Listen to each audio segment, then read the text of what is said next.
आदिशक्तीची 1000 नावं असणारं एक प्रसिद्ध स्तोत्र म्हणजे ललिता सहस्रनाम. हे स्तोत्र म्हटलं की दैन्य, दुःख, दारिद्र्य नाहीसं होतं आणि ऊर्जितावस्था येते, भरपूर समृद्धी मिळते आणि त्याचबरोबर ऊर्जाही मिळते असं म्हटलं जातं. हे स्तोत्र तुम्हाला जर म्हणायचं शिकायचं असेल तर त्यासाठी एक उपक्रम सुरू करतेय, ललिता सहस्रनामाच्या संथा पठणाचा.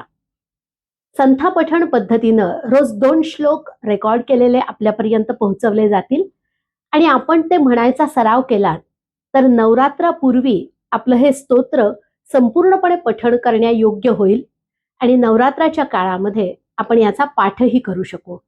या उपक्रमात तुम्हाला सामील व्हायचं असेल तर खाली दिलेल्या लिंकवर क्लिक करून व्हॉट्सॲप ग्रुपमध्ये सामील व्हा आणि या उपक्रमाचा लाभ घ्या.